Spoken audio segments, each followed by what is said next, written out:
요엘서에 등장하는 영에 관련된 이야기입니다. 영. 자, 회개와 구원. 회개와 구원은 요엘에 의하면 분명히 영이 내림으로 인해서 성취된다고 말할 수 있습니다. 그런데 이제 영이 모든 사람에게 차별 없이 임한다. 바로 이것이 제가 오늘 설명드리려고 하는 이제 요엘서의 정말 중요한 메시지입니다. 자, 이 메시지는요, 바로 요엘 2장 28절에서 29절에 있습니다. 자, 한글 성경으로는 28절에서 29절이지만 이제 히브리어 성경으로는 여기가 이제 3장입니다. 3장 1, 2절이어서 가끔 우리가 보고 있는 이제 한글 성경과 그 히브리어 성경에 장절의 차이가 있는 부분들이 좀 있습니다. 28절, 29절은 너무 유명한 구절이에요. 왜냐하면 우리가 이와 관련된 찬양을 또 굉장히 많이 했었거든요. 자, 한번 읽어드릴게요.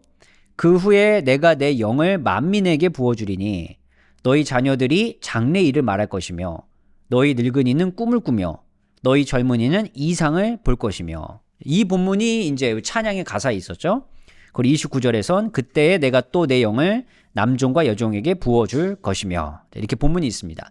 일단 이 2장, 요엘 2장은요, 초반부 1절에서 11절까지가 메뚜기 떼로 인한 심판의 모습, 그거를 이야기하고 있고요.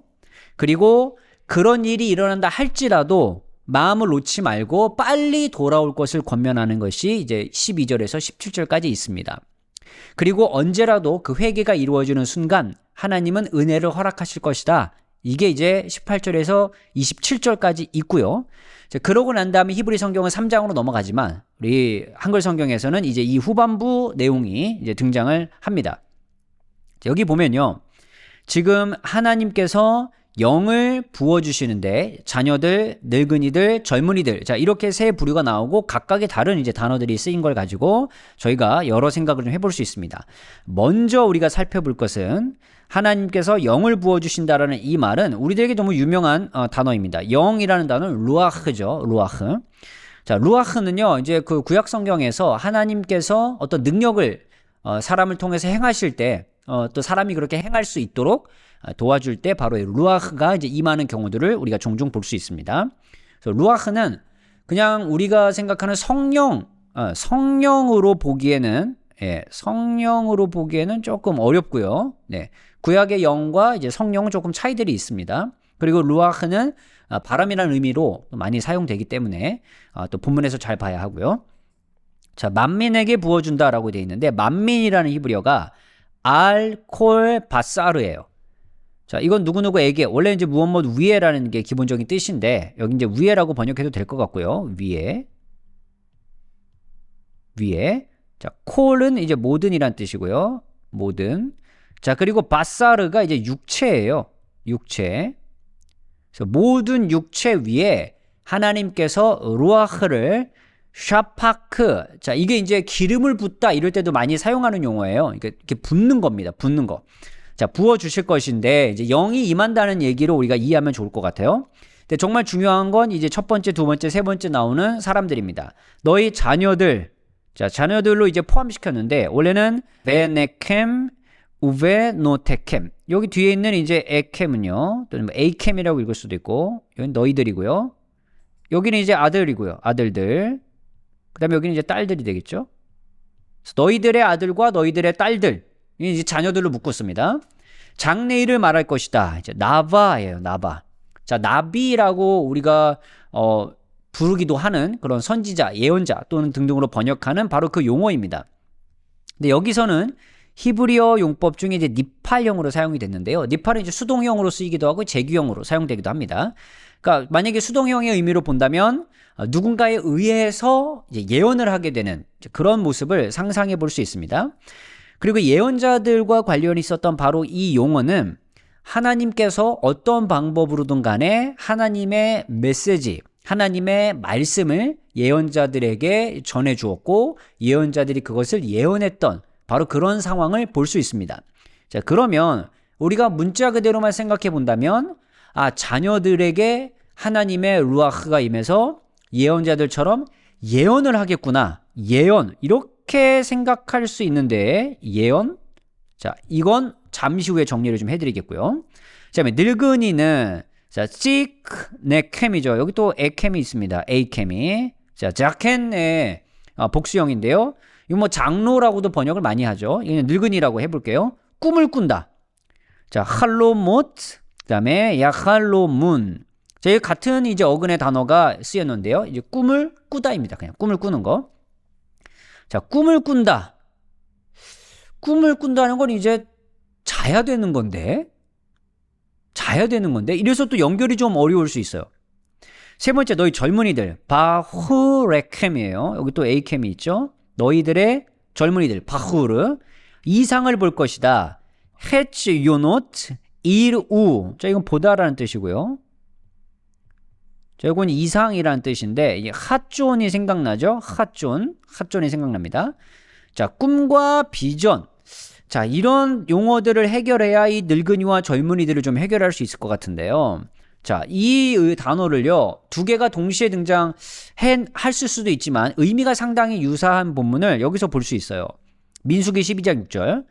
이르시되 내 말을 들으라. 너희 중에 선지자가 있으면 나 여호와가 환상으로 나를 그들에게 알리기도 하고 꿈으로 그와 말하기도 하거니와. 여기는 환상의 마르아 사용됐고요. 꿈은 할롬 앞에 썼던 그 단어가 사용됐습니다. 그러면 이런 용어들과 그리고 앞에서 봤던 요엘의 본문과 구약 전체에서 나타나는 어떤 이와 관련된 단어를 생각해 보았을 때 여기에서 말하는 예언이라는 말과 그 다음에 환상이라는 말과 그리고 꿈이라는 이 말은 어찌 보면 다 같은 말이에요. 같은 의미로 쓰인 말이에요. 이게 무엇이냐면 하나님께서 하나님의 뜻을 아니면 뭐 메시지를 백성들에게 알려주기 위한 그런 방법으로 도구로 활용하신 거라는 거죠. 그러면 이게 무슨 말이냐면 여기에 등장한 아들, 딸, 자녀들, 그리고 노인, 젊은이, 나아가 29절에 있었던 남종과 여종, 그러니까 성별, 나이, 그리고 어떤 신분의 격차 아무 상관없이 하나님께서는 모든 이들에게 차별 없이 영을 부어주실 것이고 그리고 영을 통해서 이들이 경험하는 예언, 꿈, 환상 등을 통해 하나님의 뜻을 알 수 있을 것이다 라는 말이에요. 그러니까 이전에는 특정 어떤 사람들에 의해서 하나님의 메시지가 전달이 됐었다면 이제 요엘이라는 선지자를 통해서 하나님이 주신 건 모든 사람들이 하나님의 뜻을 알 수 있을 것이다 라는 거예요. 그러니까 이게 어떤 말이냐, 무슨 의도냐면 하나님께서 하신 말씀은 누가 나에게 말씀을 전해주지 않았어요. 예를 들어서 선지자가 우리들에게 아무 말이 없었어요. 왕이 우리에게 어떤 제대로 된 메시지를 전달해주지 못했어요. 이렇게 핑계대지 말고 이제 너희들이 직접 나를 찾아라 라고 말씀하시는 하나님의 의도가 있다는 겁니다. 그러니까 이제 핑계대지 말라는 거예요. 하나님께서 모든 이들이 하나님의 메시지, 말씀을 알 수 있도록 길을 열어놓았으니 그러니까 하나님께서 일하시는 방법이 좀 달라진 것 같죠? 그래서 모든 사람들이 하나님을 찾기만 하면 그 하나님의 뜻을 찾을 수 있으니 핑계대지 말고 하나님을 찾아라 라는 그런 메시지가 바로 이 요엘에 있지 않나 생각을 해봅니다. 신약의 메시지를 보면 갈라디아서 같은 경우에 너희는 유대인이나 헬라인이나 종이나 자유인이나 남자나 여자나 다 그리스도 예수 안에서 하나니라.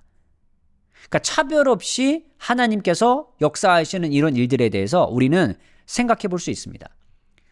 자, 그렇기 때문에 이 요엘을 통해서 우리가 살펴볼 수 있는 것은 뭔가 하나님의 영이 우리에게 임해서 예언과 환상과 꿈과 같은 이런 굉장히 멋진 일, 이런 평소에는 경험해보지 못할 일, 이런 일을 경험하게 될 것을 기대하면서 그 찬양을 하거나 그런 기대를 하면서 이 본문의 말씀을 읽기보다 이 본문의 맥락에서는 모든 이들에게 차별 없이 하나님의 영이 임해서 누구나 하나님을 부르짖고 하나님을 찾으면 하나님의 뜻과 마음과 메시지를 알 수 있다고 하는 그런 하나님의 일하심에 대해서 선포를 한 것이기 때문에 핑계치 말고 하나님을 너희 각자가 이제 찾아라.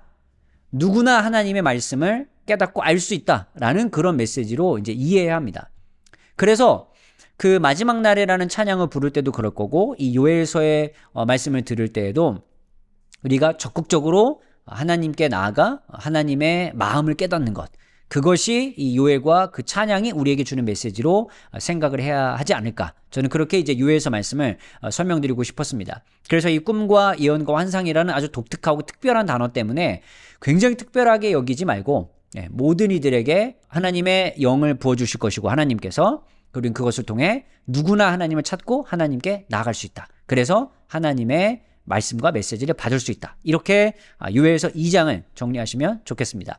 자, 여러분 요엘서 2장 이 메시지, 2장 후반부에 있는 이 내용을 가지고 여러분 찬양을 하실 때 혹시 어떤 마음으로 찬양을 하셨었는지, 그리고 본문에서 이 말씀을 보셨을 때 여러분 어떻게 이해하셨었는지 여러분의 의견을 남겨주시면 감사하겠습니다. 오늘의 컨텐츠가 도움이 되셨다면 유튜브 멤버십이나 네이버 프리미엄 컨텐츠 오늘의 구약 공부를 구독하신다면 구약을 더 깊이 배우실 수 있습니다.